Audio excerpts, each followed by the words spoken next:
আজকে আগস্টের 5 তারিখ। বন্ধুরা, আপনারা দেখতেই পাচ্ছেন কি পরিমাণ আম ধরে আছে গাছে। আজকে ধরুন আগস্টের 5 তারিখ, একটা কাঁচা আম, এটা এখনও ম্যাচুরিটিতে অনেক বাকি। স্বভাবত এই আমটা 4 থেকে 5 কেজি হয়ে যায়। ভ্যারাইটিটা হচ্ছে কাটিমন। তবে আমি বলবো, যারা চাষ করতে চাইছেন বিঘার পর বিঘা, চাষ করলে বন্ধু লস হবে। 2-10 পিস গাছে লাগাতেই পারেন, কিন্তু চাষ করলে যে লস হয় বলছি, লস হবে না, কিন্তু কাঁঠালের মতো পয়সা দিতে আপনি পাবেন না। আপনি ভাবুন তো, এই 100 টাকা যদি কেজি আমরা যেটা বিক্রি করছি এই মুহূর্তে, একটা গাছে যদি 10 কেজি আম হয়, আজকের ডেটে আপনি কিন্তু 1000 টাকা বেচবেন।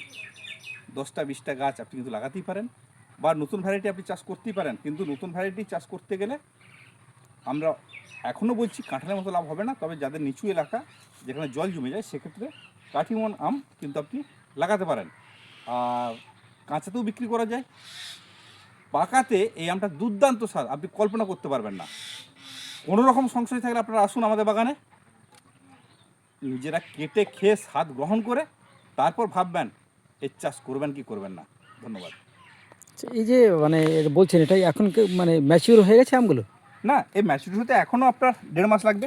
আপনি বুঝতেই পাচ্ছেন এক একটা আমের কত করে ওজন হতে পারে, বুঝতেই পাচ্ছেন কীরকম আমটা ধরে আছে। এগুলো ফলনের কত হতে পারে পাকাবেন না, এগুলো পাকি? দেখুন, তার আগেই যদি 100 টাকা মূল্য পাওয়া যায়, পাকাবার কি প্রয়োজন আছে? পাকালে তো তার একটা আলাদা রকম দাম আপনি পেতেই পারেন, কিন্তু পাকার থেকে কাঁচাতেই ভালো বিক্রি। আর পাকাতে দুর্দান্ত স্বাদ, পাকাতেও আমরা বিক্রি করি। সারা বছর মানে ফলন হবে? সারা বছর, বছরে 3 বার তো আপনাকে ফল দেবেই। কিন্তু আমরা বলছি সিজনের সময় ফলটা নেবেন না, তখন মার্কেট কমে যায়। আপনি অফ সিজনের সময় ফলটা নিয়ে থাকবেন। চারা যদি কেউ নিতে চায় কীভাবে যোগাযোগ করে? আমাদের স্ক্রিনে দেওয়া নম্বরে যোগাযোগ করবেন। আমি নম্বরটা বলে দিই, 8016979603।